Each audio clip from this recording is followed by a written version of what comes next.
از یه روزی به بعد لباس فقط برای پوشیدن نبود، برای مد بود، برای نمایش، برای بیان.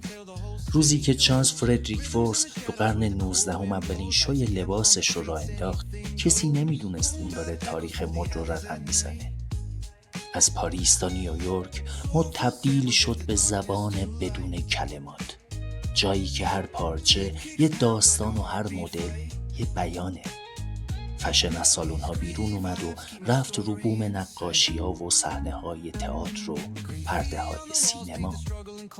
مد برای همه است، برای اونایی که جرأت دارن لباسشون حرف بزنه و خودشون رو با استایلشون امضا کنن.